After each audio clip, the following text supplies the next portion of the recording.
نبی پاک صلی اللہ علیہ وسلم نے ارشاد فرمایا جب شعبان کی 15ویں رات آئے تو رات کو بیدار رہا کرو اور صبح کو روزہ رکھا کرو۔ تو جب حضور نے کہہ دیا بیدار رہو تو پھر کسی کو سونا نہیں چاہیے، بیدار رہنا چاہیے۔ اور بیداری کا مطلب یہ نہیں کہ وہ آدمی بس جاگتا رہے، اس کا مطلب یہ ہے کہ وہ اللہ اللہ کرے، درود پاک پڑھے، عبادت کرے، تلاوت کرے، ذکر فکر میں رہے۔ کچھ باتیں اس مقصد کے لیے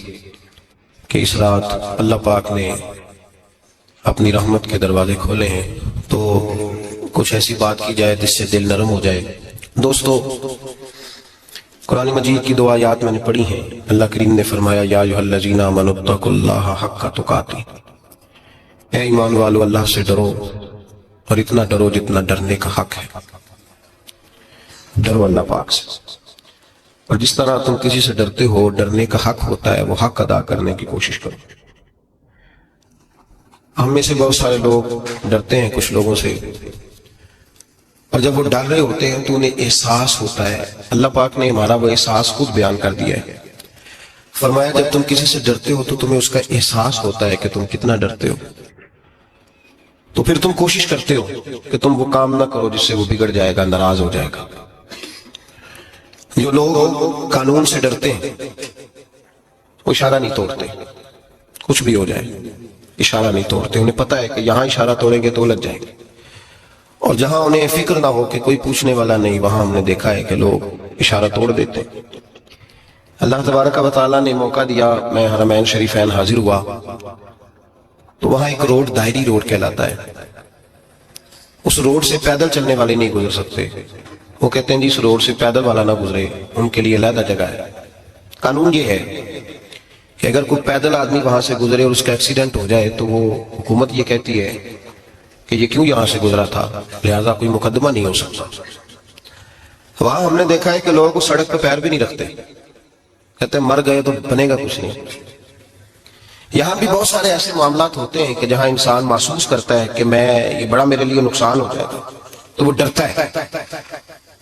ایک چھوٹی سی بات ہے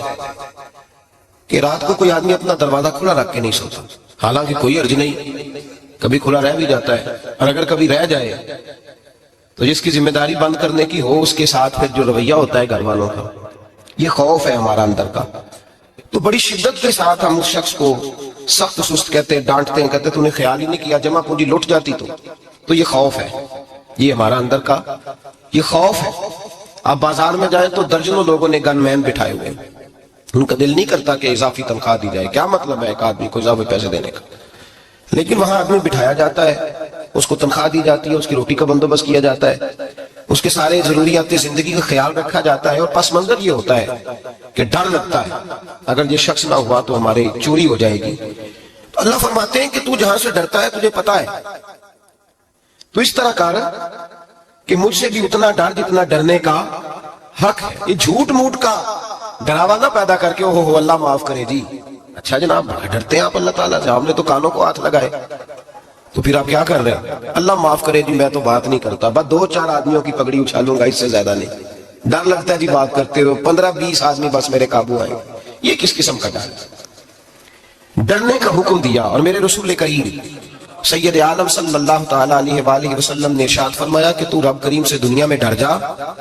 جس طرح ڈرنے کا حق ہے۔ جب قیامت کا دن آئے گا تو اللہ تجھے ڈرائے گا نہیں بلکہ اپنی رحمت کی چھاؤں میں جنت میں داخل کر دے گا۔ یہاں ڈر، ایک جگہ تو اللہ نے فرمایا ڈرو، اور کچھ جگہوں پہ فرمایا کہ جو میرے علم والے بندے ہیں نا، جن کو میں نے علم دیا ہے، عالم ہیں، ان کے بارے میں فرمایا کہ ان کے دلوں میں میری خشیت ہے۔ انما یخشی اللہ من عبادہ العلماء، اللہ کے بندوں میں سے جو علم والے ہیں وہ اللہ کی خشیت رکھتے ہیں۔ قرآن نے ایک جگہ کہا ڈرو، خوف کا لفظ بھی استعمال کیا، وَلِمَنْ خَافَ مَقَامَ رَبِّهِ جَنَّتَانِ، خوف بھی ہے اور خشیت بھی ہے۔ ان دونوں کا معنی ایک ہی ہے، ڈرنا، خوف کا معنی بھی اور خشیت کا معنی بھی، ڈرنا۔ جب آپ علماء لغت کو پڑھیں گے، عربی ادب کو جاننے والے لوگوں کا مطالعہ کریں گے تو انہوں نے یہی لکھا ہے کہ ان دونوں کا معنی ڈرنا ہے۔ میری طرف دیکھیے، توجہ کریں، کچھ سمجھانے لگا ہوں، اس نقطے کو ضرور سمجھیے گا۔ خشیت کا معنی بھی ڈرنا ہے، خوف کا معنی بھی، لیکن جب صوفیاء کے پاس جائیں نا، صوفیاء جو قرآن و سنت کی روح کی تفسیر کرنے والے ہیں تو وہ کہتے ہیں نہیں، خشیت اور خوف میں فرق ہے، خوف اور ہوتا ہے، خشیت صوفیاء اس کی تفسیر اور کرتے ہیں، وہ کہتے ہیں خوف بھی ہوتا ہے اور خشیت بھی ہوتی ہے، الگ الگ چیزیں ہیں، ایک نہیں۔ بڑی خوبصورت بات ہے، اگر آپ سمجھ گئے تو آپ کو فائدہ دے گی۔ صوفیاء یہ کہتے ہیں کہ بھائی خوف ہوتا ہے اپنے گناہوں کا، کہ میں نے یہ گناہ کیے ہیں، اگر اللہ نے مجھ سے پوچھا تو مجھے بڑا خوف آتا ہے، مار پڑے گی، یہ خوف ہے۔ پھر سمجھ لیں، ایک آدمی نے حرام کا مال اکٹھا کیا ہے زندگی میں، معاذ اللہ اس نے بڑے پاپ کیے، گناہ کیے، شراب پی، بدکاری کی، معاذ اللہ تعالیٰ ثم معاذ اللہ، اب اسے ڈر لگ رہا ہے کہ اللہ تبارک و تعالیٰ نے پوچھا تو میں کیا جواب دوں گا، یہ خوف ہے۔ اور خشیت یہ ہے کہ ایک آدمی سارا دن نماز پڑھتا ہے، روزہ رکھتا ہے، عبادت کرتا ہے، اللہ کو یاد کرتا ہے، پھر بھی ڈرتا ہے، یہ خشیت ہے، یہ خشیت ہے۔ جو گناہوں سے ڈرے وہ خوف ہے، اور جو رب کی ناراضگی سے ڈرے وہ خشیت ہے۔ جو کہے یار میرا رب کہیں ناراض نہ ہو جائے، میرا رب کہیں مجھ سے، بڑی خوبصورت مثال دی۔ میں نے اپنے صاحب سے پوچھا کہ حضور یہ مسئلہ کیا ہے، تو فرمانے لگے ایک بادشاہ نے ایک غریب کی بیٹی اسے پسند آ گئی تھی، تو اس نے عزت کے ساتھ اس سے شادی کر لی، رشتہ بھیج کے وقار کے ساتھ۔ بیٹی کا باپ اپنی بیٹی کے مقدر پر رشک کرنے لگا کہ میری بیٹی کو بادشاہ نے پسند کیا ہے، بادشاہ کے شہزادے نے رشتہ بھیج دیا ہے۔ شہزادہ بیاہ کے لے گیا بیٹی کو، 20 کنیزائیں، نوکرانیاں اس عورت کی خدمت کرنے پہ لگی ہوئی ہیں، توجہ ہے، اس کا ہر حکم ماننے کو تیار ہے، لیکن وہ بی بی سویرے بھی رو پڑتی ہے اور شام کو بھی رو پڑتی ہے، روتی رہتی ہے۔ اسے کسی نے پوچھ لیا کہ بی بی تو روتی کیوں ہے، 20 کنیزائیں ہیں، گھر میں سکون ہے، عرش ہے، تو روتی کیوں ہے؟ تو وہ کہنے لگی اصل بات یہ ہے کہ جو کچھ مجھے ملا ہے میں اس کے قابل نہیں تھی، تو میں ڈرتی ہوں میرا سائیں کہیں ناراض نہ ہو جائے، وہ ناراض نہ ہو جائے، میں قابل نہیں تھی، میری اوقات نہیں تھی، یہ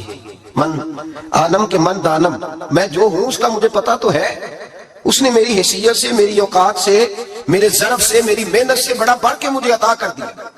میری چونکہ اوقات سے زیادہ دے دیا تو میں ڈرتی ہوں وہ ناراض نہ ہو جائے، کہیں میری یہ کھیل، یہ جو میں نے گھونسلہ بنایا ہے، یہ کہیں میرا ٹوٹ نہ جائے۔ میرے بھائی، میرے رسول کریم سید عالم صلی اللہ علیہ وسلم کے امت کے اولیاء، صلحاء، صوفیاء، اتقیاء، صحابہ، اہل بیت، یہ لوگ جب روتے تھے تو یہ کوئی اس لیے نہیں روتے تھے کہ یہ آج دوپہر کو چینی میں ملاوٹ کر کے آئے ہیں تو اس لیے رو رہے ہیں رات کو، اس لیے نہیں روتے تھے کہ آج انہوں نے جو شکر بیچی ہے اس شکر کے اندر بورا ملایا ہوا تھا، اس لیے نہیں رو رہے کہ آج 10 15 20 لاکھ رشوت کا مال بینک میں جمع کر، اس لیے تھوڑی روتے تھے، یہ تو اس لیے روتے تھے کہ اللہ تو نے بڑا کچھ عطا کیا ہے، کہیں ہم سے ناراض نہ ہو جانا۔